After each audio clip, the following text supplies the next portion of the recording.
महाशिवरात्रि पर क्यों करते हैं व्रत? क्या है इसके पीछे की कहानी?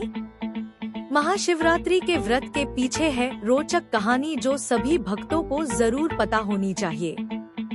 इस व्रत को रखने से और भी कई लाभ होते हैं। महाशिवरात्रि आने वाली है और सभी भक्तों में इस त्योहार के प्रति उत्साह देखते ही बनता है। इस पर्व पर हम सब बाबा भोलेनाथ की पूजा अर्चना करते हैं और उनकी श्रद्धा में व्रत भी रखते हैं।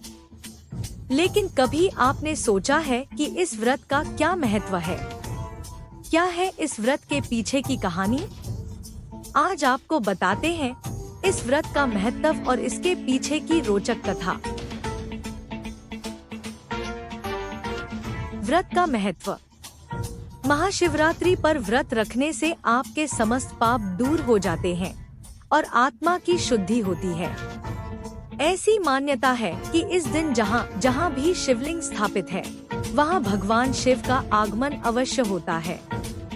अगर महाशिवरात्रि के दिन सच्ची श्रद्धा से व्रत किया जाए तो भगवान शिव आपके सभी कष्टों का हरण कर लेते हैं।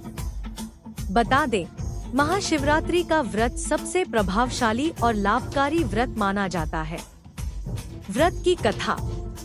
प्राचीन काल में एक शिकारी जानवरों का शिकार करके अपने परिवार का पालन पोषण करता था। लेकिन एक दिन उस शिकारी को किसी भी जानवर का शिकार करने का मौका ही नहीं मिला। अब क्योंकि उसके परिवार का पेट इसी के माध्यम से भरता था, तो शिकारी बहुत परेशान हो गया। उसे डर सताने लगा कि उसके पूरे परिवार को भूखे पेट सोना पड़ेगा। रात होते होते शिकारी थक गया और जंगल में सरोवर के पास चला गया। वहां उसने अपनी प्यास बुझाई और एक बेल के पेड़ पर जाकर बैठ गया। शिकारी को पूरी आस थी कि अब इस सरोवर के पास कोई जानवर तो अवश्य आएगा। शिकारी की उम्मीद पर पानी नहीं फिरा। जी हाँ, थोड़ी ही देर में वहां एक हिरनी आई। हिरनी को देख शिकारी की खुशी का ठिकाना ना था। उसने तुरंत अपना धनुष निकाला और वार करने के लिए तैयार हो गया। लेकिन ऐसा करने के चलते पेड़ के कुछ पत्ते नीचे पड़े शिवलिंग पर गिर गए। अब शिकारी इस बात से अवगत नहीं था कि उस पेड़ के नीचे एक शिवलिंग स्थापित था। पत्तों की आवाज सुन हिरनी सचेत हो गई और घबराते हुए बोली, मुझे मत मारो। लेकिन शिकारी उसकी बात को नजरअंदाज कर रहा था क्योंकि उसे अपने परिवार की भूख मिटानी थी। ये सुनकर हिरनी ने आश्वासन दिया कि अपने बच्चों को अपने स्वामी के पास छोड़कर वो वापस आ जाएगी। ये सुन शिकारी पिघल गया और उसे जाने दिया। थोड़ी देर बाद सरोवर के पास एक और हिरनी आई। अब उसको देख शिकारी ने फिर से अपना तीर कमान निकाल लिया। पेड़ को धक्का लगने एक चलते बेल के पत्ते शिवलिंग पर गिर गए। इस प्रकार शिकारी की दूसरे प्रहर की उपासना भी हो गई। अब शिकारी को देख हिरनी ने दया याचना की और उससे आग्रह किया कि उसको ना मारे। लेकिन फिर से शिकारी ने उसकी दया याचना को खारिज कर दिया।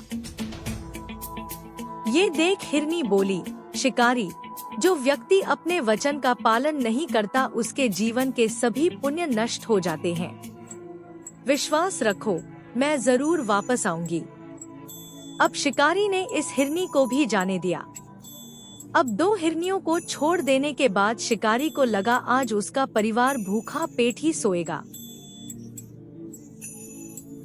लेकिन तभी एक हिरण आया। पहले की तरह शिकारी ने अपना तीर कमान निकाला और निशाने साधने लगा।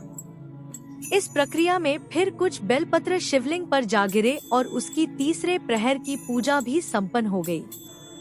इस हिरण ने अब शिकारी से दया याचिका नहीं की, बल्कि कहा कि ये उसका सौभाग्य है कि वो किसी के पेट की भूख को शांत कर पाएगा।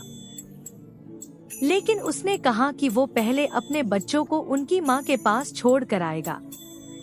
शिकारी ने उस हिरण पर विश्वास किया और उसे जाने दिया। कुछ समय बाद शिकारी ने देखा कि सभी हिरण उसकी तरफ बढ़ रहे हैं। उन्हें देख शिकारी ने अपना धनुष निकाल लिया और उसकी चौथे प्रहर की पूजा भी संपन्न हो गई। अब क्योंकि उसकी शिव की उपासना पूर्ण हो गई थी, उसका हृदय परिवर्तन हुआ।